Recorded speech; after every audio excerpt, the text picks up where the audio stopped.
बढ़ते हैं आगे। असम्बली इंतखाबात को लेकर जहां इंतखाबी तशहीरी मुहिम चल रही है, वहीं लोकसभा इंतखाबात के लिए भी सरगर्मियां चल रही हैं। हमारे नुमाइंदे फुरकान ने नोएडा के लोगों से बात की और आइंदा लोकसभा चुनाव के बारे में भी उनसे बात की। आप देख रहे हैं मुंसिफ टीवी। इस वक्त हम मौजूद हैं दिल्ली के करीब नोएडा में, और नोएडा के इलेक्ट्रॉनिक सिटी में। हम आपको बता देना चाहते हैं कि इलेक्ट्रॉनिक सिटी एक वो शहर है, वो इलाका है जहां पर दुनिया के तमाम लोग मौजूद हैं, तमाम बड़ी बड़ी दुनिया की कंपनियां मौजूद हैं, और देश के सभी राज्यों के अक्सर करके लोग यहां पर नौकरी पेशा करने वाले हैं। अक्सर लोग यहां पर नौकरियां करते हैं या अपना कारोबार करते हैं। तमाम हिंदुस्तान के लोग यहां पर आते जाते रहते हैं, कारोबार करते हैं, दिल्ली के नज़दीक रहते हैं। आज हम जानने की कोशिश करेंगे कि यहाँ के लोगों की, यूथ की, या तमाम वो लोग जो नौकरियाँ कर रहे हैं, उनकी क्या राय है लोकसभा को लेकर। क्या आखिर वो आने वाले 2024 में किसकी सरकार देखना चाहते हैं? अनिल जी, किसको देखना चाहेंगे 2024 में? अगेन नरेंद्र मोदी। अगेन नरेंद्र मोदी जी को। क्या सर, क्या खास वजह लगती है कि नरेंद्र मोदी जी आने चाहिए दोबारा? उनके मुकाबले कोई और नेता ही नहीं है। अच्छा, क्या चाहते हैं 2024 को, कैसे देखते हैं? देखिए, जो करंट का जो सिनेरियो है, ठीक है, चाहे गठबंधन की सरकार हो या मोदी सरकार हो, दोनों ही फेल है। ठीक है। अगर पिछले 60 साल या 70 साल में अगर देखा जाए तो कांग्रेस ने जो डेवलपमेंट किया, कोई ना कोई गवर्नमेंट तो डेवलपमेंट करती ही करती है। हाँ, कहीं ना कहीं कुछ ना कुछ तो कमी रहता ही रहता है। अब उस चीज़ को बीजेपी सरकार या मोदी सरकार उसको हाईलाइट करती है कि कांग्रेस ने कुछ नहीं किया, जो किया हमने किया। बीजेपी सरकार आई 2014 में, जो अपेक्षाएँ थी पब्लिक को कि हम, जैसे कि सबसे बड़ी बात थी कि महंगाई पे, दूसरी थी जो नौकरी पे, तो ना हर साल 2 करोड़ हम नौकरी देंगे। हर साल 2 करोड़ के, अगर मैं देखा जाए 10 साल का ड्यूरेशन में, तो 2 करोड़ नौकरी तो पूरी गवर्नमेंट ने 10 साल में नहीं दिया, जिसका वो ढोल पीटते कि हम 2 करोड़ दिए।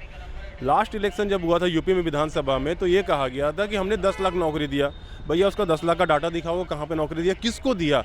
मैं तो नोएडा में रहता हूँ, गाजियाबाद में जाता हूँ, मुझे तो नहीं लगता कि 50,000 लोगों को भी नौकरी मिली, तो 10 लाख रुपये नौकरी दिया आपने, कहाँ दिया?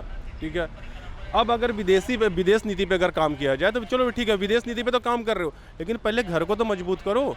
घर ही खोखला है आपका, विदेश में जाके आप डंका बजा रहे हो। वो अच्छा काम कर रहे हो कि आप विदेश में कर रहे हो, विदेश का ये है, अभी G20 हुआ, बहुत अच्छा हुआ, लेकिन जो घर की जो बेसिक नीड है हमारे देश की, वो तो नहीं हो रही ना। महंगाई वैसे है, पेट्रोल आएगा, पेट्रोल इतना सस्ता होगा, पेट्रोल कहाँ सस्ता हो रहा? आम आदमी तो उसी में पिसा जा रहा है, क्योंकि पेट्रोल डीजल जहाँ महंगे होते हैं महंगाई बढ़ती जाती है। अगर आज पेट्रोल डीजल कम हो जाए तो महंगाई अपने आप एक बैलेंस पे आ जाएगी। ठीक है। तो ये सारी जो चीज़ें हैं, तो मुझे तो, मैं कंफ्यूज हूँ एज ए वोटर, मैं कंफ्यूज हूँ कि मैं किसको वोट दूँ। अच्छा, लेकिन एक बात और भी है सर। एक आपने ये बताया कि बीजेपी के अंदर इस तरह के मामले रहे, लेकिन गठबंधन में भी आप देख रहे हैं कि नीतीश जी का बयान कैसा आता है, फिर अखिलेश जी जो है वो खुद गठबंधन में शामिल होने के बावजूद जो है कांग्रेस की बुराई करते हैं। तो ऐसे में मल्लिकार्जुन खड़गे जो हैं वो लगातार जो है सिर्फ समझाने में रह जाते हैं। तो एक किस तरह की तस्वीर आ रही है विपक्ष की सर, ये भी हमें समझना बहुत ज़रूरी है। मल्लिकार्जुन खड़गे जो है वो सिर्फ और सिर्फ मीडिएटर का रोल निभा रहे हैं, क्योंकि कांग्रेस के वो सीनियर नेता हैं। ठीक है। तो सीनियर नेताओं को सिर्फ इसलिए पार्टी अध्यक्ष का पद बना दिया गया है कि लोग उनकी बातों को एज ए सम्मान दें, क्योंकि वो एज में सीनियर हैं। ठीक है। रही बात गठबंधन की, तो ना तो अखिलेश की सरकार अच्छी है, ना कांग्रेस की सरकार अच्छी है। ठीक है। और ना बीजेपी की सरकार अच्छी है।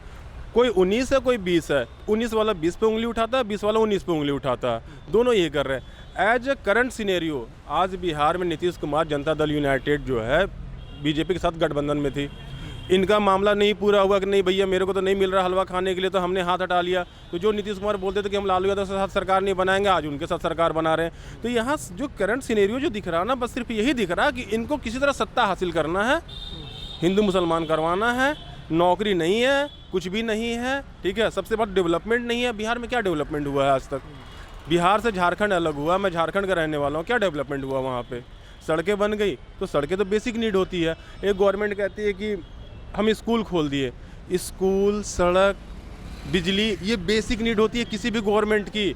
अगर आप गवर्नमेंट में आए तो हर 5 किलोमीटर के रेडियस में आपको एक स्कूल होना चाहिए, एक हॉस्पिटल होना चाहिए। आप उस चीज़ का ढोल पीटते हो। डेवलपमेंट होती है इंडस्ट्री लगाने से, डेवलपमेंट होती है महंगाई कम करने से, डेवलपमेंट होती है नौकरी देने से। आप सड़क को लेकर डेवलपमेंट नहीं कर सकते हो। ठीक है। अब योगी सरकार आई है यूपी में।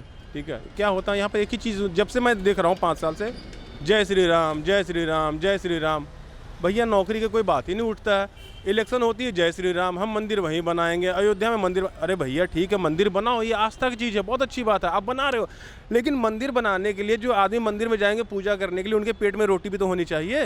सर एक आपने बहुत बढ़िया बात कही। एक चीज़ मैं लेकिन आपसे ये भी पूछना चाहूँगा कि लगातार जो है अरविंद केजरीवाल पूरी दुनिया को ये बताते रहे हैं कि उनका जो है दिल्ली जो है वो एक मॉडल बनकर पूरे देश के सामने आई है, लेकिन उसके बावजूद ईडी लगातार उन पर छापे मार रही है, उनके मंत्री जेल में हैं, वो गठबंधन की एक मजबूत कड़ी माने जा रहे हैं। लेकिन ऐसे में आपको नहीं लगता कि शायद हो सकता है कि कड़ी टूटने के आसार हैं? तो ऐसे में क्या होगा गठबंधन का? देखिए क्या है ना, अरविंद केजरीवाल ने एक बहुत अच्छी फिल्म देखी थी नायक, ठीक है, वहाँ से इंस्पायर हो गए कि फ्यूचर इसी में है। फिल्म मेरे लिए बना था, इंस्पायर हो गए, अन्ना आंदोलन को उन्होंने यूटिलाइज किया, ठीक है, यूटिलाइज करके वो गवर्नमेंट में आ गए, सरकार उनकी बन गई। सरकार बन के उन्होंने फिर वही काम किया। मैंने आपको कुछ देर पहले बोला कि उन्होंने 2-3 चीज़ों को अच्छा कर दिया। अब जब 2-3 चीज़ें अच्छे करेंगे तो उसी का ढोल पीटेंगे कि मैंने ये किया, मैंने ये किया, मैंने ये किया। दिल्ली को पेरिस बना देंगे, ठीक है, दिल्ली को उन्होंने कहा था कि मैं पेरिस बना दूंगा, ठीक है, दिल्ली को आप दिल्ली नहीं बना सके, पेरिस क्या बनाओगे? हर 3 साल में वो जुमला देते हैं मैं यमुना को साफ कर दूंगा, फिर वो बोलेंगे मैं कब बोला था, मैं कब बोला था, वो अपनी ही बात को बोल के मुँह कर जाते हैं। रही बात गठबंधन की, तो गठबंधन का सिर्फ और सिर्फ एक ही काम है कि बीजेपी को हटाओ। देखो बीजेपी आज कहीं ना कहीं एक इंडियन मेंटेलिटी में, जो ह्यूमन मेंटेलिटी है, जो आम जनता है, किसी न किसी एक रीजन से उनके माइंड में वो घुसी पड़ी है। तो लोगों को लगता है कि यार जो 19 वाला है, चाहे वो अखिलेश हो या नीतीश हो या ममता हो, ठीक है, तो उससे बेटर तो यही चल रहा है। ये नहीं है कि बहुत अच्छे हैं मोदी जी, बस ये है कि उनसे बेटर ऑप्शन नहीं है मार्केट में। यानी कि ऑप्शन नहीं है कि कहीं ना कहीं फिर जो है मजबूरन लोगों को मोदी जी को ही लाना पड़ेगा, अगर कोई ऑप्शन नहीं है, ऐसा आपका मानना है? देखिए 2 चीज़ें होती है इसमें। एक तो ये होती है कि कुछ लोग होते हैं जो अंधभक्ति होते हैं, चाहे कांग्रेस को हो या बीजेपी को हो या आम आदमी पार्टी को। बाजार में आप जाओगे तो 10 लोग मिलेंगे कांग्रेस की बड़ाई करेंगे, 10 लोग इसके अरविंद केजरीवाल की।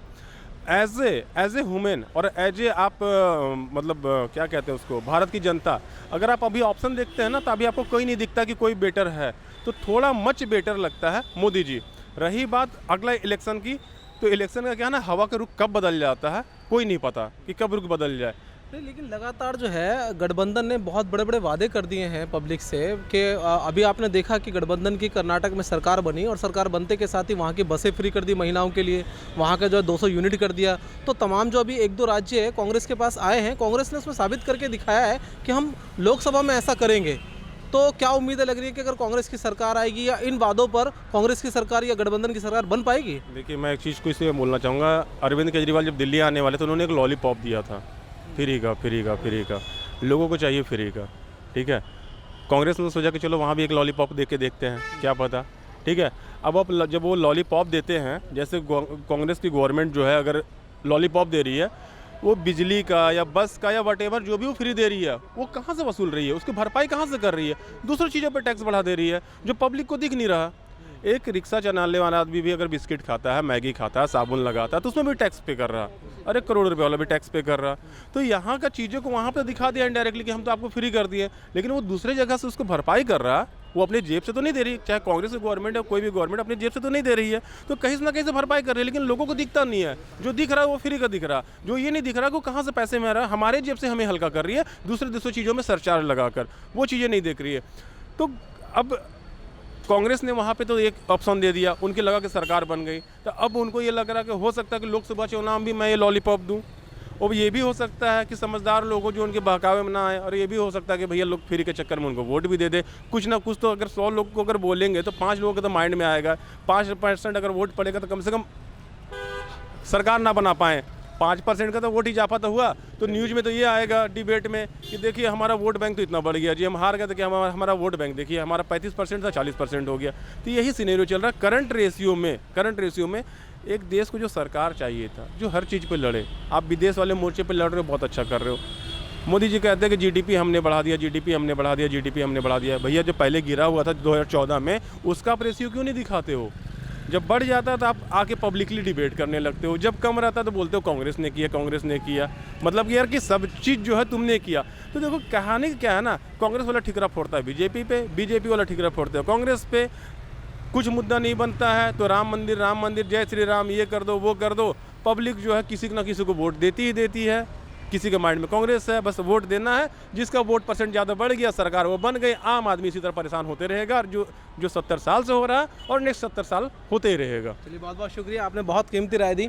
जैसे कि हमने आपको बताया था कि हम उस जगह पर खड़े हैं जहाँ पर तमाम राज्यों के लोग यहाँ पर जॉब करते हैं, कहीं ना कहीं नौकरियाँ करते हैं, और वही राय हमने आप तक पहुँचाने की कोशिश की है। इन तमाम राय जानने के बाद आपकी क्या राय है, आपका क्या डिसीजन होगा, वो हमें कमेंट में ज़रूर बताएं और न्यूज़ को हमारी ज़रूर शेयर करें। कैमरा पर्सन बलवंत के साथ मैं फुरकान, नोएडा।